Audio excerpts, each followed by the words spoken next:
Okay, welcome to the latest episode of Headlines and History, episode 28. What are we going to do today? Today, we're going to be talking off the cuff. I haven't had the opportunity to prepare for this episode because what I want to talk about is so current. It happened today. I'm recording today on September 17th.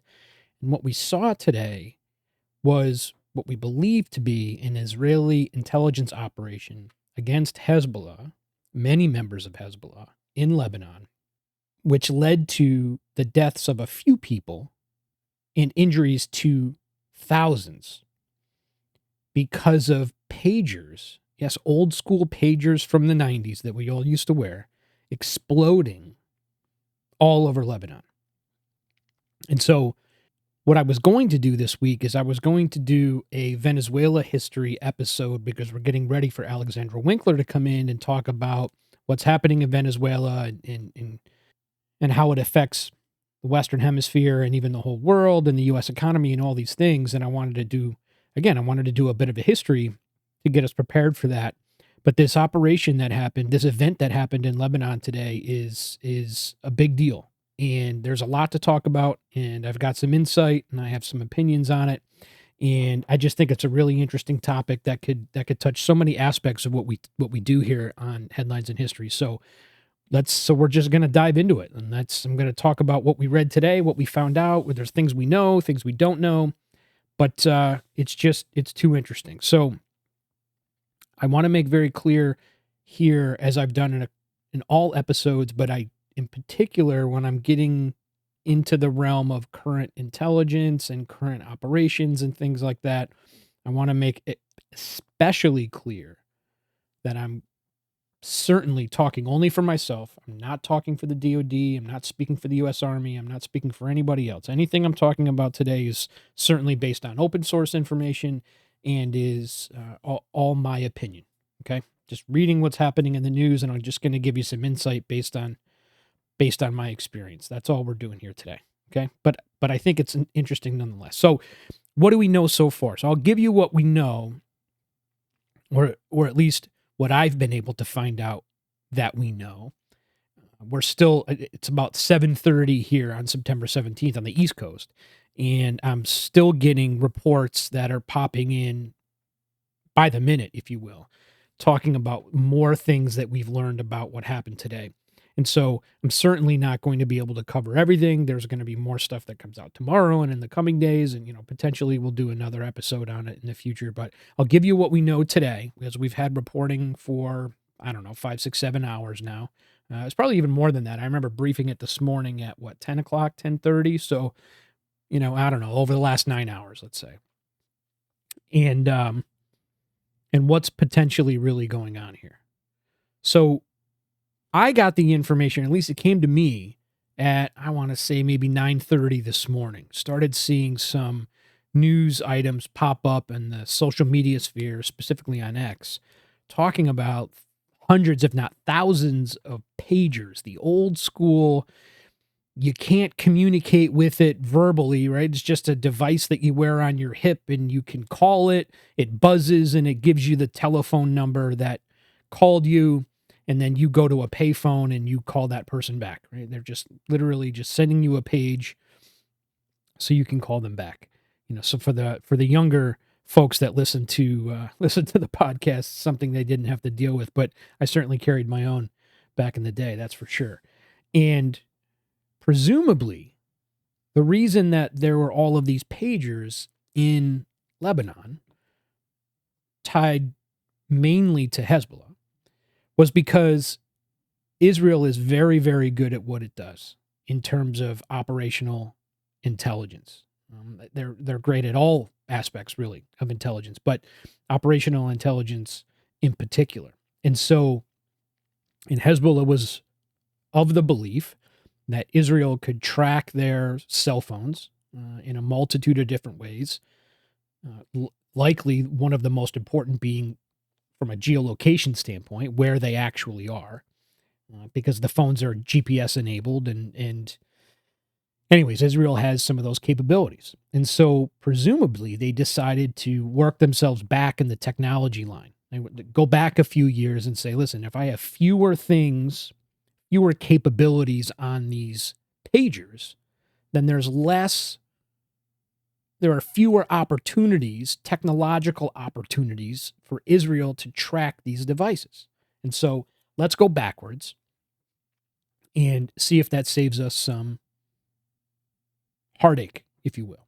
What we came to find out today, what we're all presuming, right? Israel is not going to talk about this. It hasn't talked about it, and they're likely not going to have anything to do with speaking about it, just like they've done in many years, many times in the past, and not just Israel, the United States, all states do this underhanded intel type stuff. And if there are things oftentimes countries will just not acknowledge that they've been involved in it. But I think it's fair to say that Israel is likely the culprit. I don't know who else would have the capability and the motive combined in order to do something like this, right? Because these pagers were connected to Hezbollah members. We know this because all of the reporting that's coming out is admittedly members of the parliament that are part of the Hezbollah party, and then known terrorists. For example, just within the last couple hours, I've seen online Hezbollah, the entity itself, posting pictures of members of their terror group that have died in today's quote unquote operation. So, and why would anybody, even Israel, be involved in hurting innocent people? There's clearly a military motive, or at least an intelligence motive, to this type of operation. So what do we know in terms of the numbers so far? I think I've read 4, 5, 6 people possibly died at this point of the evening. Again, coming on 8:00 p.m. here on the eastern coast, and many thousands injured. I've read 3,000. I've read 4,000. It's going to be a couple of days before we start to get some real numbers. But there was certainly video that we've seen inside the hospitals, multiple hospitals inside Lebanon today, where their emergency rooms are just overstretched. They can't get enough people in, and you can imagine that being the case even in a country like the United States or Germany or France or whatever, right? I mean, there's only so many beds you can have in an emergency room, and if you have hundreds of people showing up at one time, like clearly a mass casualty event, there's only so much you can do, right? There's only so many people you can take care of. It doesn't matter how advanced your healthcare system is. No one has hospitals with thousands and thousands of beds, or even 1,000 beds in their emergency room. I just don't have that.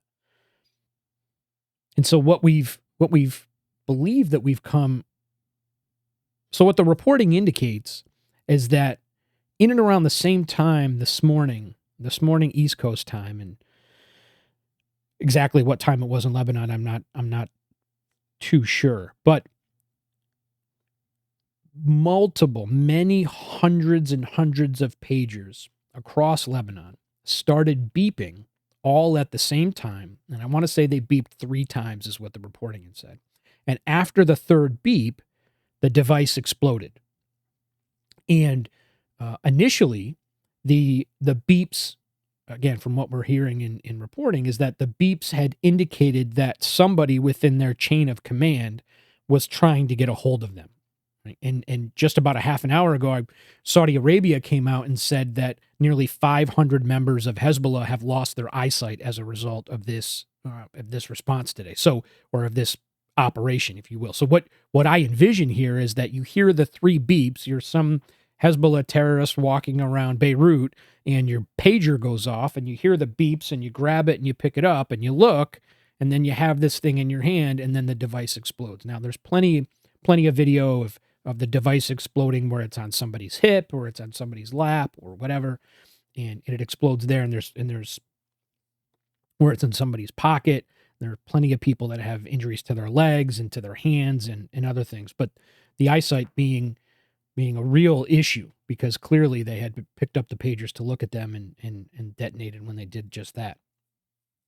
Now, when I had first heard about this, I had some discussions with some colleagues, and we were going back and forth as to what this meant in the moment. And the first assessment we came up with is that this is likely what we'd call prepping the battle space. This is something that Israel, again, they haven't made any claim that they are involved, but let's just, for the sake of the episode, let's just make the assessment like everyone else is, that this is an Israeli intelligence operation, that they were prepping the battle space for operations in Lebanon.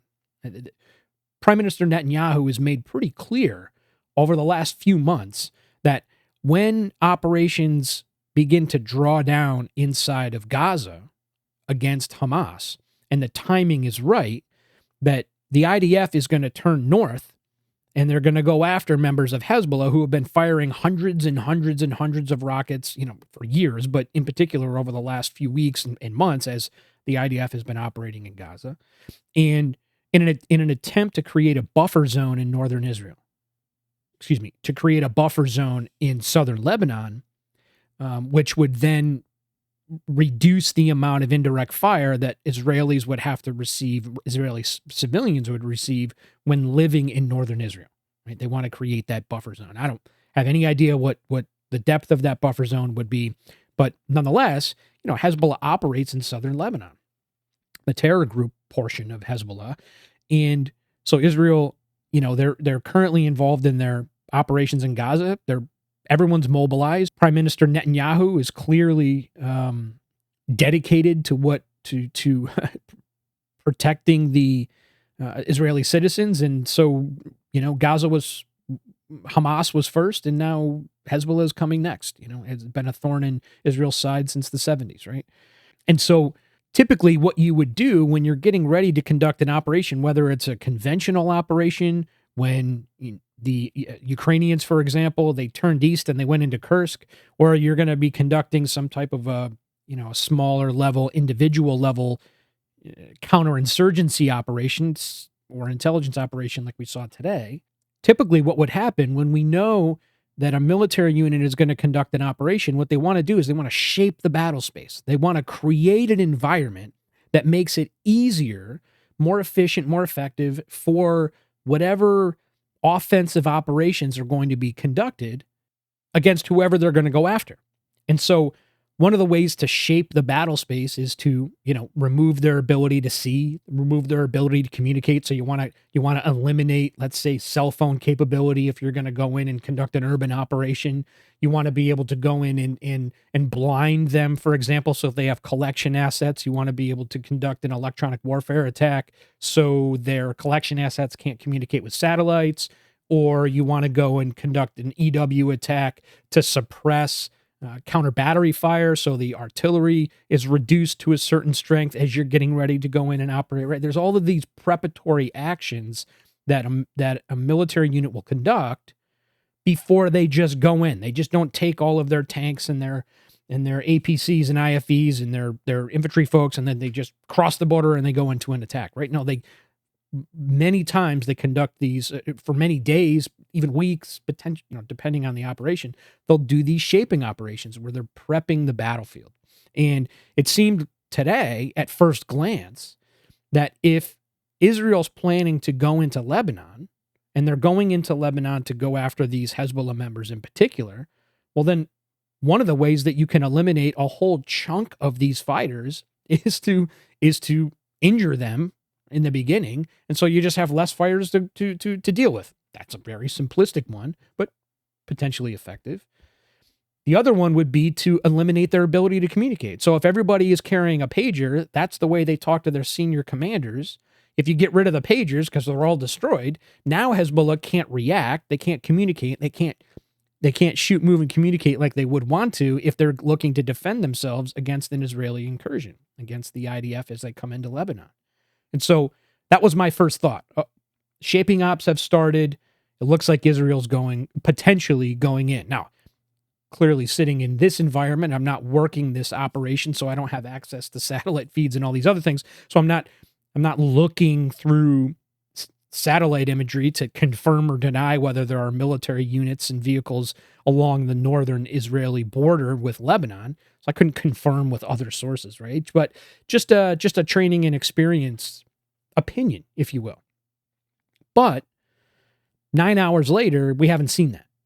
And so the discussion turns to, well, what really was the point in conducting this operation in and of itself, doing it standalone as not part of some greater operation. Now, there's a couple different things. There's a couple ideas that have been bandied about between colleagues and myself, and I can see the purpose behind it. First, what a great opportunity for network analysis on the Israelis' part.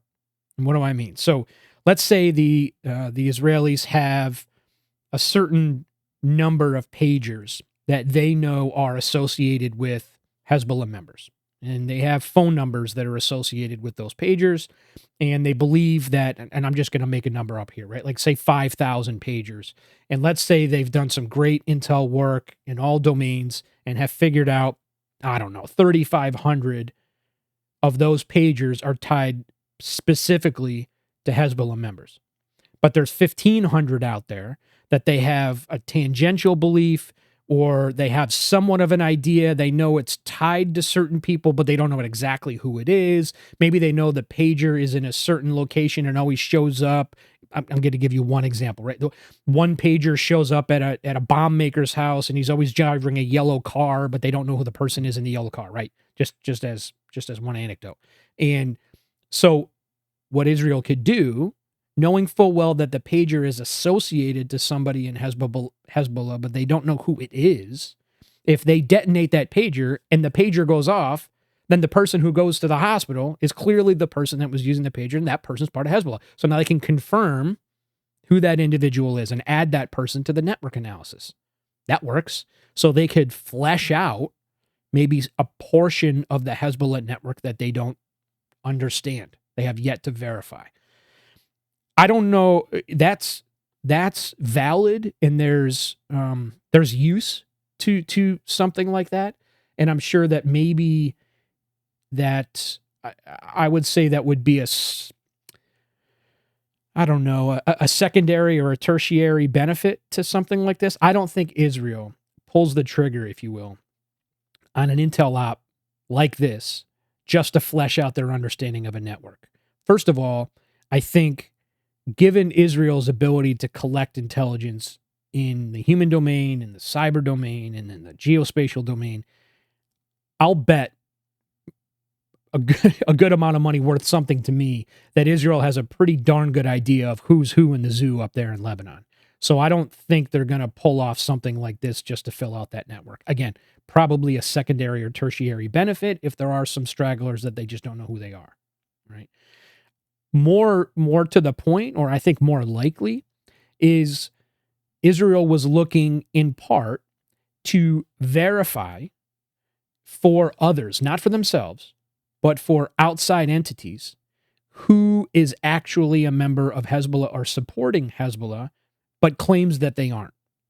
So in the reporting today, and I believe that it's come out that the Iranian government has verified this, that the Iranian ambassador to Lebanon was carrying one of these pagers, and he was injured, and injured pretty starkly, I believe. I think he lost his eyesight, or almost lost his eyesight.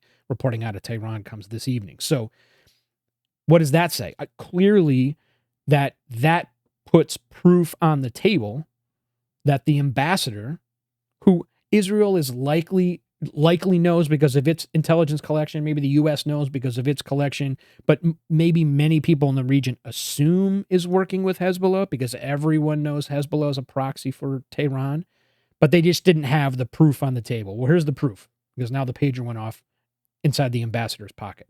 And that works on many levels, not only all the way up to the ambassador level, but there's probably plenty of political leaders, people running around Lebanon, people moving in and out of the country and claiming that they have no connection whatsoever to the terror group.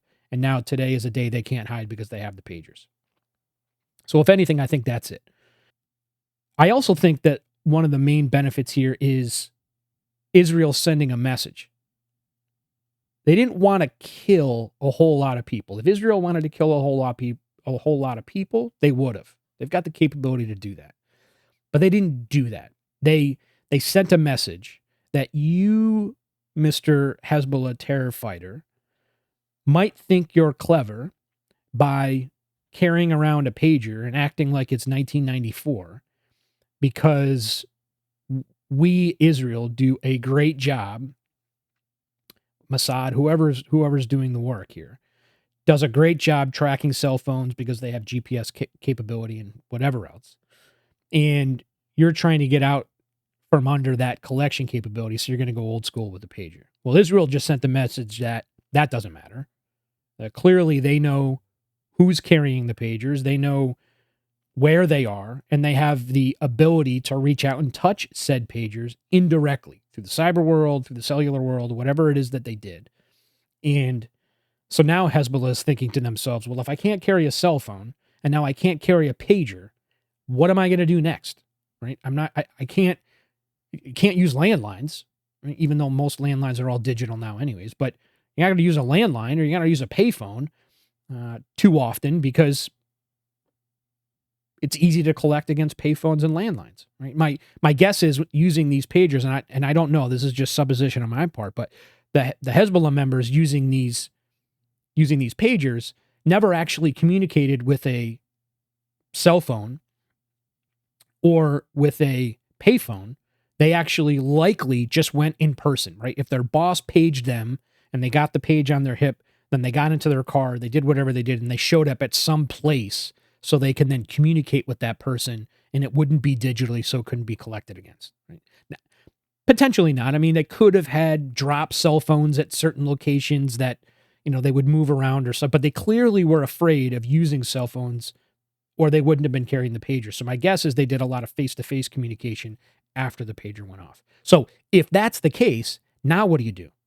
Now what do you have to slow down the quickness and the efficiency of your communication, because every time some, mid-level Hezbollah commander wants to communicate with one of his underlings, now he's got to send a runner. He's got to send somebody physically to go see that underling and say, listen, the boss wants to see you, because he can't page him. He can't do that effectively anymore. So Israel said, enough's enough. Now go back to old school, get into your little bike and get into your car and off you go. So ultimately, I think it's more about sending a message, instilling fear in Hezbollah, in a lack of confidence, a distrust in any of their technological capabilities. Israel just sent that message. The next question that everybody is chewing on is how they actually did this. Now, clearly none of us know because we're not involved in the operation. But it seems that with all of these pagers going off at the same time, that at the very least, there's a communication that happened between some centralized location and the pagers. I guess in theory, they could have been able to get their hands on them, they being the IDF or Mossad or whatever, to get their hands on them somewhere in the supply chain, likely before they got into Lebanon, did some work on each pager, maybe filled it with a little bit of explosives, maybe put a timer in there or something. And so ultimately these pagers were timed to detonate at a certain time. But that's a challenge. I mean, especially if you're dealing with thousands and thousands of pagers. Now, let me make clear here. The reason I say this is because it's been reported that these pagers that went to all of these Hezbollah members were recently shipped to Lebanon. Right? So there must have been a new supply in some way. They purchased something. There's reporting that came out tonight that these pagers came from a Taiwanese telecom company, and a new shipment went out. And again, it ended up in Lebanon, and then these Hezbollah members were using them, right? So it's potentially Israel got involved in the supply chain, got their hands on these things, and then were able to send them back through, and they made it to Lebanon. They have timers and explosives and things like that. I'm not so keen on the timer concept. The pagers are small, and there's a lot that can go wrong if you have some type of a timer inside of these things. So most likely, because they communicate with cell towers, is that Israel has the capability of communicating via those cell towers, which all communicated to the pagers at the same time, right? That to me is most likely. And it's most efficient in the sense that you can have a database full of pager numbers sitting in a big Excel sheet, and then you can plug it into some software system, press the go button, and massive amounts of signals are sent to all of these pagers at the same time, and then bada bing, the explosion happens. But The question we're all asking, though, aside from the communications piece, how they were able to talk to the pagers, is how did they explode? Now, reporting has come out through the New York Times in particular just tonight, again, and this was very recent, within the last half hour, that Israel did get involved, did find itself in the supply chain, and packed each little one of these pagers with a little bit of PNT or other type of explosive, and was able to detonate them again, either remotely, the timing device, whatever, but most likely remotely, and through by making a fake phone call, or again, whatever, however they did it, but remotely, and then they all detonated, and the explosions came from the explosives that were inside of the device. I don't know if that's necessarily the case. Again, let me make clear, I have no idea, but I don't know if that's necessarily the case. First of all, the more steps you have involved in a process like that, taking pagers out of a supply chain, opening them, closing them, filling them with explosives, whatever, the more steps you have in that process, the more opportunities for mistakes. Right? So you want to be able to limit, clearly, the potential for mistakes in your operation. So the fewer people that touch these things, the fewer times that they're opened and closed and pulled from a chain and imported and then reclosed in boxes and sent, whatever, the fewer times you do things like that, the less mistakes that'll be made, right? The fewer amount of mistakes. So what does that leave us with? If that wasn't the case, then potentially Israel has demonstrated a capability where they were able to somehow, through combination of software and the known hardware or whatever, cause the lithium batteries inside of these things to overheat to such an extent that they exploded. That, to me, is the only other option. I don't, unless you, again, manipulate the device by putting some explosives in there, okay, potentially, or you were able to figure out a way to cause damage to that device, make that device self-detonate by remote communication. Now, that's not completely unheard of. We could go back to the Stuxnet cyber attack that happened against the Iranian nuclear facilities, and that's pretty much a very similar concept. They sent whoever did it, right? The United States is, again, the U.S. has been pointed as being responsible for that operation, but they have not admitted to such, so I can't say if the U.S. did it or not. But whoever did do that was sent messaging through the cyber domain to the physical turbines within the nuclear facilities, and they got the turbines to spin so quickly they ended up damaging themselves. That, I can assume, is a much more complicated operation than making a lithium battery overheat inside of a pager, but similar concept, using cyber or cellular in order for the, to make the hardware do something that it wouldn't technically or necessarily do. So, nonetheless, most likely 99.9% sure they were remotely detonated, remotely communicated with through the cellular system, and then we'll find out exactly how they were able to explode. Now, if they used explosives too, I mean, let's be clear. If they use explosives, they're going to find the residue. There's just so many of those pagers that went off today. Again, many thousands, that eventually somebody's going to take one of these things and they're going to do an analysis and they're going to find out if there's explosives in there. My guess is going to be, again, this is just, again, my guess is going to be they're not going to find it. And there's going to be an explanation found whenever in the coming months. Israel will never talk about it. But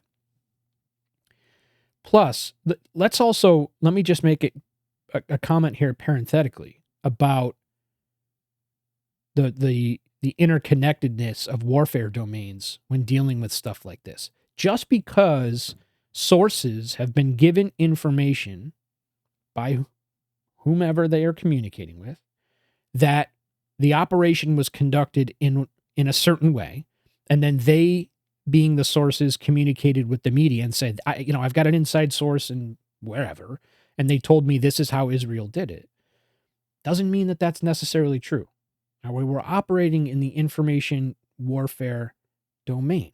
So you can't rule out the possibility that a nation state conducts an operation that they think people may figure out how it was conducted, and then they send out information afterwards that it didn't happen the way that maybe many people thought, right? They're trying to obfuscate exactly how it was done in order for them to protect sources and methods. That's what nation states running intelligence operations do. We don't give up sources and methods. And in this case, if it's a technological advancement, clearly we're talking about methods. And so you're going to have a plan to divert all those armchair scientists out there that are trying to figure out how Israel was able to do this. And if they can point the general populace in one way, which is the opposite way of what they did, then that helps you protect those sources and methods. Most of the time, classified information, again, another parenthetical comment here, most of the time, classified information, the information in and of itself isn't all that intriguing, right? I could bring in a whole bunch of classified information and I could bring it down to your house and I can have you read it, and I wouldn't tell you that it was classified, but I would give you a bunch of it and you'd read it and you'd be like, oh, okay, that's right. But the fact that, you knowing that information could potentially give up the source of the method, that's what makes it classified. Now, obviously, some information in and of itself is classified, right? But a lot of that has to do with technological capabilities. It has to do with how do we do X with this satellite, or, how do we, whatever, how do we make this certain weapon work in this certain way? So yeah, the information, again, itself would be classified.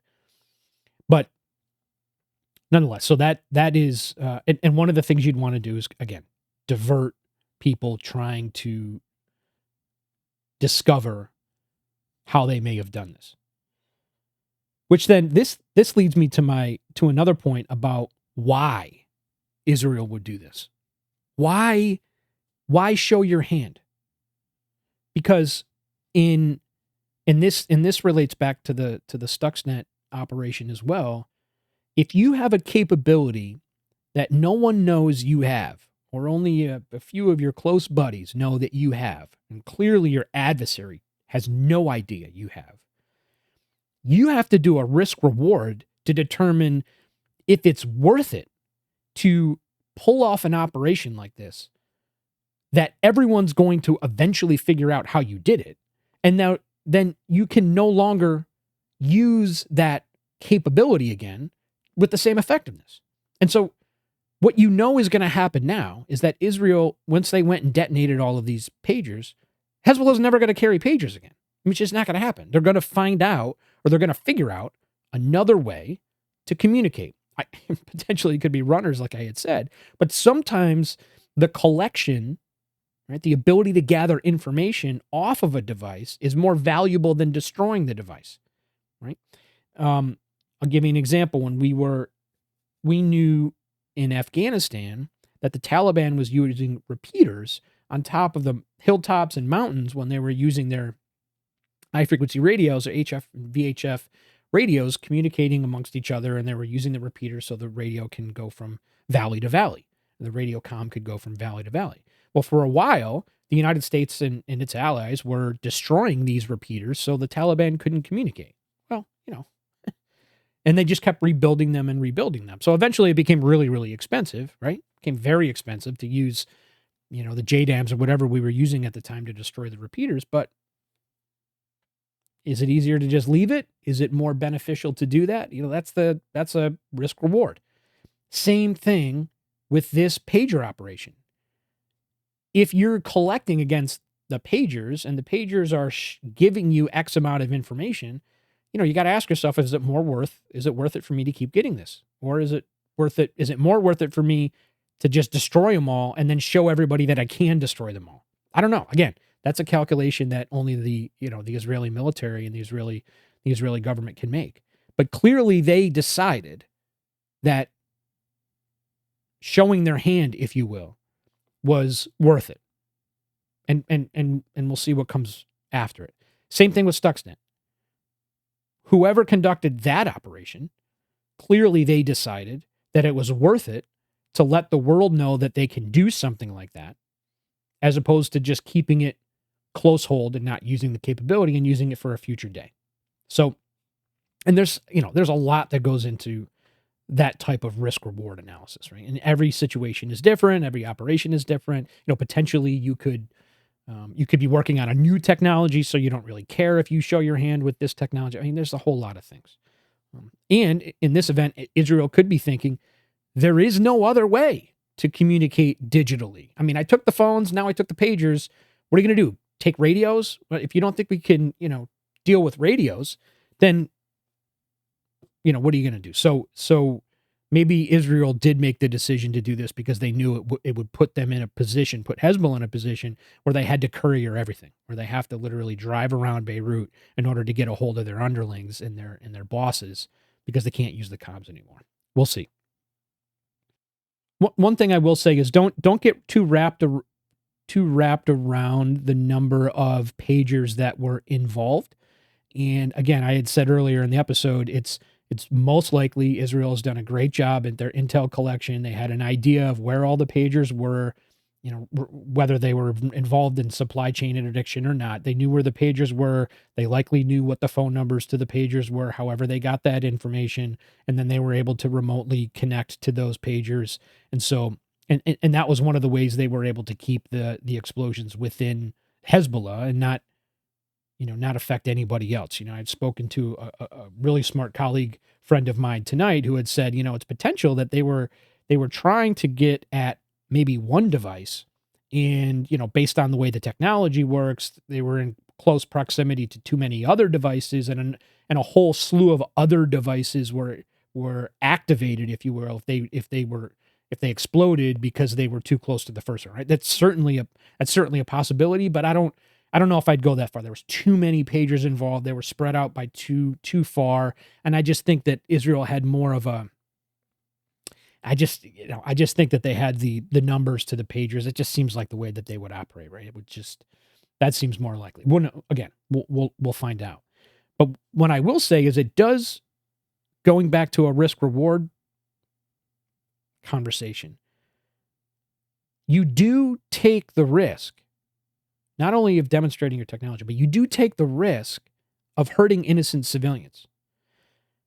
Why? Because it's just not possible to have active and live surveillance on every single pager that you're looking to activate prior to the activation. I mean, if there's 5,000 pagers, you just don't have, it would be silly to think Israel had 5,000 or more CIs or whatever, their own operators or whatever, in Lebanon at the time to confirm in that moment, at that exact time and place, that only a Hezbollah member had the pager on them, right? It just seems a bit too far to believe that that was the case. So Israel also had to do, again, a risk-reward calculation and say, all right, how confident are we that of these 4,000, 5,000, whatever, pagers are out there, that 96% of them are in the possession of Hezbollah members, right?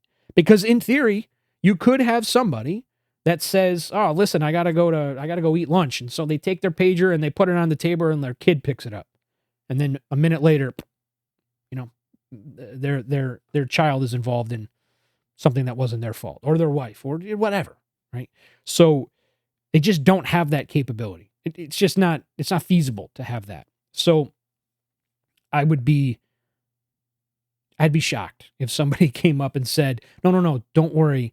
We had eyes on every single pager in Lebanon at the time. I just, as good as you are, it's more likely they did a risk analysis and said, I'll accept 5% risk, meaning if I go ahead and detonate 4,000 pagers, I'm okay if 5% of them were potentially in innocent people's hands, and not directly in the hand of somebody that I thought was carrying it. Even in that, and that 5% is probably even lower, because in terms of someone's guilt or innocence, because if a Hezbollah member doesn't have it in his hand, He's probably around somebody else who's a Hezbollah member, somebody that's at least tangentially involved. It's not like, the Pope happened to walk by and pick up the pager, right? So it's even less than 5%, whatever. I mean, I'm just making that number up, but potentially that's something that they had to go through. They had to go through that risk reward, which that opens up a whole nother conversation that's tied back to previous episodes we've had about AI and the use of AI in lethal targeting. It's not exactly the same, right? A computer didn't make the decision in this moment. We have to assume the computer didn't make a decision in this moment to detonate all of these pagers without any human interaction. And so now we have an ethical dilemma, in that, do we let computers make lethal decisions for humans? Again, something we're going to have to deal with in the future. But it relates in the sense that it's not a human being that's right there on the street corner handing a pager to somebody that they know that just took that pager, and then that thing exploded. You have thousands of these things running around all over the place within Lebanon, and you have likely very little interaction with humans while this is all happening. And then a cyber event is what kicks this off and turns it physical, potentially creating injuries and killing folks. So it's a step closer, if you will, to the decision to allow cyber and computers to make decisions on lethality in the battle space, and assuming risk that mistakes can be made and innocent people could potentially get hurt because of it. Now, by me bringing these things up, I'm not saying that Israel shouldn't have conducted the attack, right? It's not for me to say anyways. I mean, that's Israel wants to go to war with Hezbollah. That's its choice, and it's going to go do that. And if this is a shaping operation and this is one way that they're going to do it, they're going to prepare the battlefield, as I had said earlier, then it's pretty brilliant, right? I mean, they did a very good job. Another point I'll make here about how Israel was able to conduct this operation and its purpose as it relates to sending a message to Hezbollah is, and this goes back to the information warfare game again, even if the technology was not directly related to, let's say, software and the lithium batteries per se, it was some other way that they were able to get the device to explode. And it wasn't because they could send some message and overheat the lithium battery.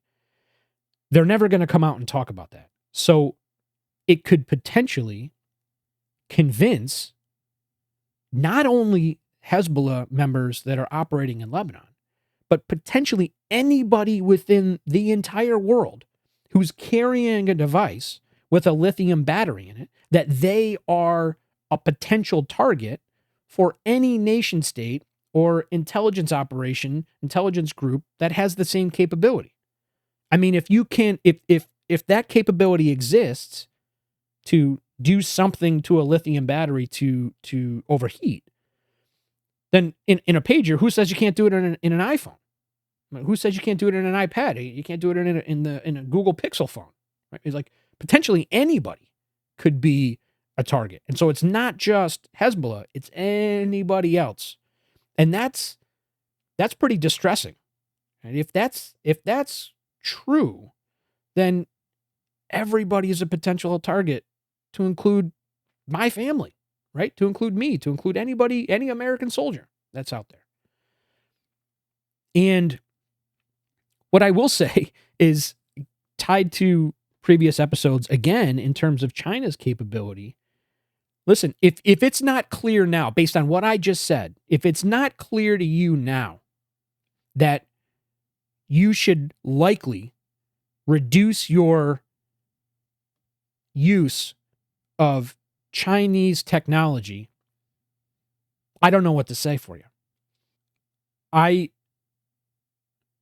don't know if it's necessarily the smartest thing to do to continue to use TikTok, Temu, Huawei, which has been banned as well, and it's just going to grow. China is looking to increase its imports here in the United States with electric vehicles, with televisions, with on and on and on and on. And if it's true that there are technologies out here, some of which was demonstrated today by Israel and Lebanon, but the ability to communicate to these devices from afar and make these devices do something you don't want them to do, I think I would be spending my money on technology coming from countries and companies I feel a little more comfortable with. I mean, nothing's ever perfect, but my guess would be that if you bought a television or a vehicle from Sweden, you're less likely to become a target of an adversary like you would if you were walking around with a cell phone made in China. Now, I don't want to leave with the impression that China is out to kill everyone in the whole world and all devices are armed and I'm not saying that. But what I am saying is that there is clearly, as technology gets more and more advanced, there exists the capability for nation states to reach out and touch you. And I don't certainly want to be in a position where I could potentially be one of those targets because I'm walking around with a phone made in China. And it just so happens the political environment in China right now is not great in terms of its relationship with the United States. We all know that China, the CCP, the PRC, is an adversary of the United States, at least strategically right now, particularly as it relates to Taiwan. From the history perspective, this is not the first time, right, that technology has been used. Methods that were unknown were used in the past, and nation states and intel groups do this stuff. I guess you could even go all the way back to the Trojan horse, right, where they put a bunch of warriors inside of the horse and then made it inside the gates. But, more contemporary, Israel has been doing this for a long time. They had an event back in 1972 as it related to the PLO. And if you remember the Olympians who were captured, kidnapped, the Mossad replaced a marble base on a phone used by a PLO representative that was, he was in his French apartment, right? That turned into a bomb. And you had 1996, Shin Bet, which is one of Israel's intelligence components. They were able to trick a Hamas member to use a cell phone to call his father, and they packed that cell phone with about, explosives within. Actually, it was a cell phone. It was a Motorola Alpha cell phone, and they were able to pack the phone with explosives. And as soon as he made the phone call, then the phone exploded. So, this isn't new. We've, countries have been working on this kind of stuff for a very long time. It just so happens that Israel's is pretty good at that. I mean, they'll tell you that since the day that they claimed independence in 48, they've been on the defensive. And so there's something just bred into their culture about protecting themselves, collecting intelligence on their adversaries, and they've just spent time and money on capabilities like this. And clearly they've demonstrated their ability to do some pretty cool stuff. So as I said, we don't have all of the details right now as I'm recording here on the 17th. More and more is coming in. As I'm recording now, my computer is up and I'm seeing messages pop in and new numbers of who's injured and people are assessing how things happened and was it really explosives or was it not explosives or whatever. But, so we'll have more in the coming days. But clearly, many, many, many hundreds of people are injured. A lot of them due to eyesight injuries, but only a few people are actually killed in the event. Israel definitely showed their hand in terms of a technical capability. Obviously, the details aren't out there, but sends enough of a message that Israel can reach out and touch you from afar. There's one more thing I wanted to bring up too, and I was going to bring it up earlier and I forgot, but I might as well cover it. There's also the potential it was an accident. Now, I'm not going to make the claim it was likely, but because there are certain valid points to be made about what Israel could get out of this. And we talked about this with some of the networking and sending messages and those type of things. But I guess it could be possible it was a mistake. I mean, it's possible this was intended to be a shaping operation prior to the invasion of Lebanon, where the actual conventional military was going to cross the border. They were going to start their artillery barrage, and in they go. And this was the first step. But something happened, right? Something happened in the plan, and they went off early, weeks early, days early, months early, or whatever. And now they're in trouble, right? In that sense, they clearly can't use that in support of a greater operation. So could it be an accident? I mean, accidents do happen. Again, supposition, speculation, just one thing to consider as a possibility, because something so bold just feels like it should be part of a much bigger thing. And since now 10 hours into this thing, it doesn't seem that way.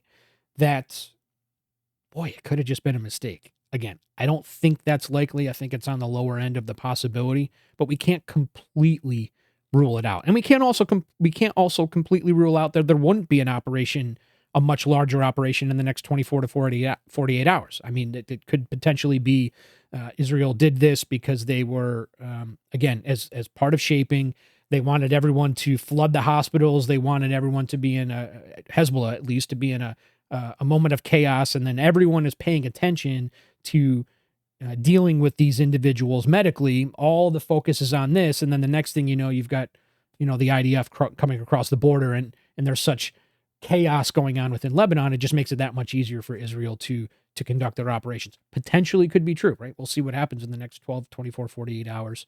And maybe we're mistaken and this is a shaping operation. I don't know.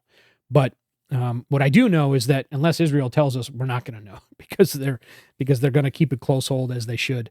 And we'll see what happens in the coming days. But a pretty bold event. I mean, there's some people are saying that it's really, I read David Frum tonight, as a matter of fact, the former editor of The Atlantic, who had said, this is potentially the greatest counter-terrorist intelligence operation in history. When I say greatest, I mean most effective. I mean, nobody saw it coming. Thousands of people are injured, completely eradicates a terror group's ability to communicate from afar. They may have to go back to courier running and things like that. I mean, potentially, is it the most effective? And I don't know. I mean, we'll see. But what we did see in the national security space, the military space, and the intelligence space was a pretty crazy operation today. So, okay, let's wrap this thing up. John Malik at headlinesandhistory.com. Go ahead and send me an email if you have any questions, show suggestions. You want to be on an interview, whatever. Shoot me a contact through the website. Check the website out. We've been doing some updates there. Okay, I made some scheduling. So we're going to be recording within the next week with Alexandra. So we're going to talk Venezuela. Next week, we'll do some history. Then we'll publish the episode on what's going on there in contemporary times. Put a schedule together. We've got a date where I'm going to record with my buddy from Dark History over in the UK so we could talk to Battle of Saratoga. So all this stuff is coming out. Also, I'm going to be going back on with Ian Bick, but this time I'm going to be doing a live event. So I'll get this out, get the information out potentially on the website, but at least I'll get it in the podcast to let you know what our date is. It'll be coming in the next couple weeks. He wants me to talk TikTok again, interestingly enough. So, and again, doing it in a live format. So I'll let everybody know when that's coming. So we got some things working here. We're churning along here on Headlines in History. So again, I'd be grateful if you head off to the website, headlinesandhistory.com. We've got the ability to donate to the show there so we can keep this thing rocking and rolling. And I hope you enjoyed the off-the-cuff episode here tonight on the greatest pager operation of all time. And thanks for joining me, and I'll see everybody next week.